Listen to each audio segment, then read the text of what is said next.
You गति the speed में आपका स्वागत है। तो फ्रेंड्स, हम पढ़ रहे थे हिस्ट्री और आगे है आपका सिंधु घाटी सभ्यता अर्थात इंडस वैली सिविलाइजेशन।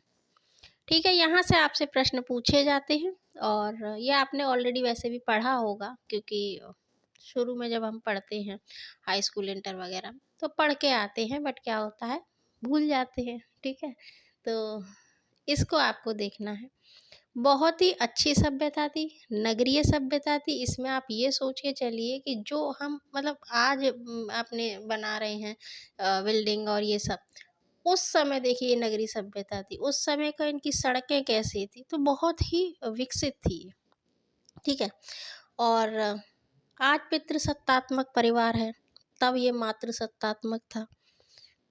तो विकसित थी।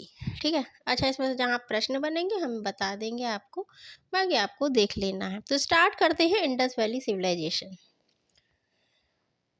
2500 यानी 2500 ऐसा भी बोल सकते हैं ईसा पूर्व से 1750 ईसा पूर्व तक इसका टाइम पीरियड माना जाता है ऑथेंटिक। बाकी अलग अलग आपको मिल जाएगा टाइम, बट ये इसका है महत्वपूर्ण। सिंधु घाटी सभ्यता की खोज राय बहादुर दयाराम साहनी ने 1921 में की। इसमें आपसे पूछते हैं कि भाई ये पर्टिकुलर स्थान किस व्यक्ति द्वारा खोजा गया है, ये पर्टिकुलर स्थान किस व्यक्ति के, ऐसे भी प्रश्न बन जाते हैं, तो आपको बताना पड़ेगा। लेकिन सर्वप्रथम जो राय बहादुर दयाराम साहनी थे, उन्होंने इसकी खोज की। हड़प्पा सभ्यता को कई अन्य नामों से जाना जाता है, जैसे सिंधु घाटी सभ्यता। और हड़प्पा सभ्यता की जानकारी का प्रमुख स्रोत क्या है? ये क्या है? पुरातात्विक खुदाई, यानी खुदाई से अभी तक इसकी लिपि को पढ़ा नहीं जा सका है ना, अभी तक नहीं पढ़ पाए हैं। तो भगवान जाने पढ़ पाएंगे कि नहीं। फिलहाल इसको मतलब अनुमान के हाँ ऐसा होगा, ऐसा मिला है, इस जमाने के व्यक्ति ऐसा करते थे, तो ये अनुमान है, लिपि नहीं पढ़ी जा सकी है। सिंधु सभ्यता नगरीय सभ्यता थी, जबकि आगे आप वैदिक सभ्यता की बात करेंगे तो उसमें वो कैसी है? ग्रामीण सभ्यता। समाज का जो रूप था वो मात्र सत्तात्मक। देखिए इसमें से जो हर लाइन है, हर आपकी जो वो है, महत्वपूर्ण है। यहीं से प्रश्न बनते हैं कि कैसी सभ्यता थी? मात्र सत्तात्मक, यानी माता से सत्ता चलती थी। और नगर नियोजन सिंधु सभ्यता की प्रमुख विशेषता थी। इस सभ्यता का जो व्यापार था मेसोपोटामिया से था। सिंधु के जो सभ्यता के लोग थे वो शाकाहारी और मांसाहारी दोनों थे। वो तो नॉर्मल बात है कि हर जमाने में ऐसे मिल जाते हैं, तो ये दोनों थे। सिंधु सभ्यता के जो निवासी थे वो कैसे थे? वो द्रविड़ थे और भूमध्य सागरीय लोग थे। नेक्स्ट, इस समय की अगर हम बंदरगाह की बात करें तो लोथल ये प्रमुख था, यानी यहाँ से बिजनेस होता था। भाई पहले बस तो चलती नहीं थी, तो जो भी व्यवसाय होगा, जो भी बिजनेस होगा, वो किससे होगा? पानी किस ना पानी से। तो ये बंदरगाह था, और कहाँ पे है? वर्तमान में गुजरात में, लोथल। ये महत्वपूर्ण है। सिंधु घाटी के लोग पशुपति की पूजा करते थे। नेक्स्ट, सिंधु सभ्यता की जो लिपि है वो भावात्मक यानी चित्रात्मक थी। और ये कैसी थी? दाएं से बाएं, ना कि बाएं से दाएं। अभी आप जैसे लिखते हो तो कैसे लिखते हो? आप बाएं से दाएं लिखते हो या दाएं से बाएं लिखते हो? बताइए, देखिए आप कैसे लिखते हैं। बाएं से स्टार्ट करते हैं दाएं से, ये बताइएगा। तो फिलहाल ये जो सभ्यता है ये दाएं से बाएं लिखी जाती थी, और इसे अभी तक पढ़ा नहीं जा सका है। सिंधु सभ्यता में जो नगर थे और जो घरों में बनाने के लिए ग्रिड पद्धति का इस्तेमाल किया जाता था। ये ऐसे ही आपसे पूछते हैं, ग्रिड पद्धति। प्रमुख फसल क्या थी? गेहूं और जौ। पशुपालन, यही तो होंगे, खेती कर लेते थे और पशुपालन। सिंधु सभ्यता के लोग मातृ देवी की पूजा करते थे, और किसकी? पशुपति।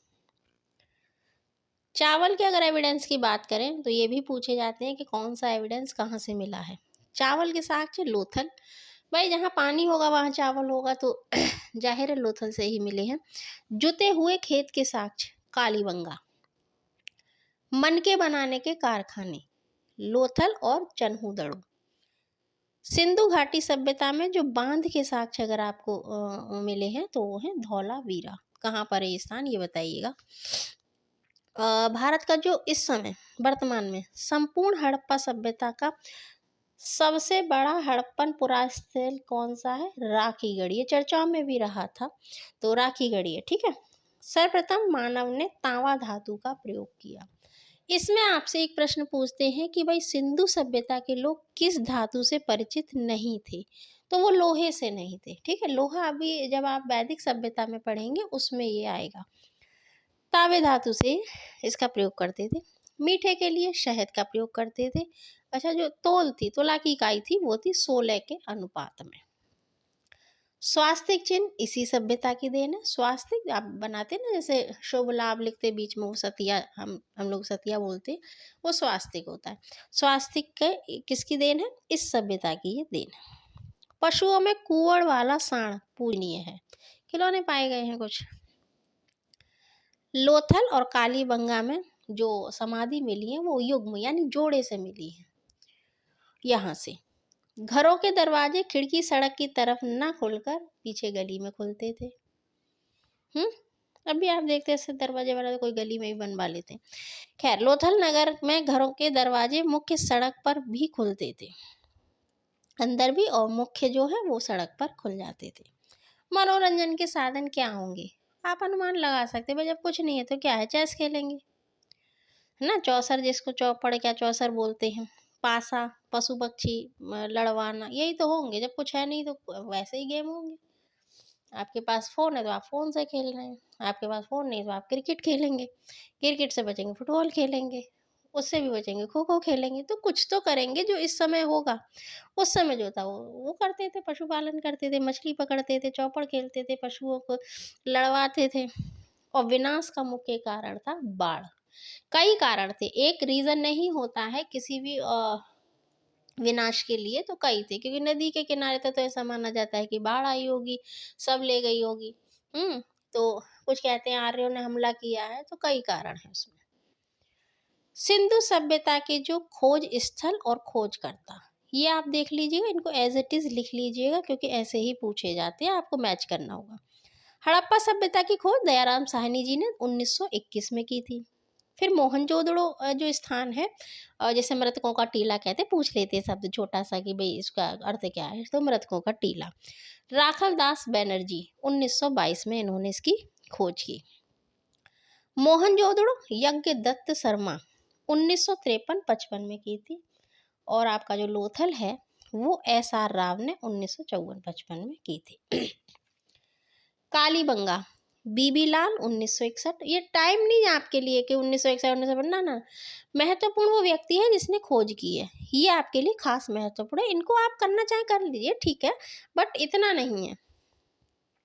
चन्हूदड़ो गोपाल मजूमदार और सुरकोतडा JP जोशी।